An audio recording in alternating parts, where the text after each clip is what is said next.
massaging back and forth over the sacrum and the low back. We're getting all the gluteal attachments.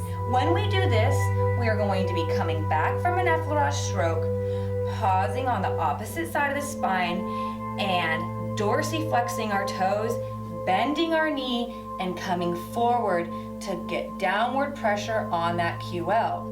Finding those restrictions through that medial border of the scapula, sinking in, slowly holding, and slowly releasing. Work through some myofascial release. Your heel and compress, hold, and release.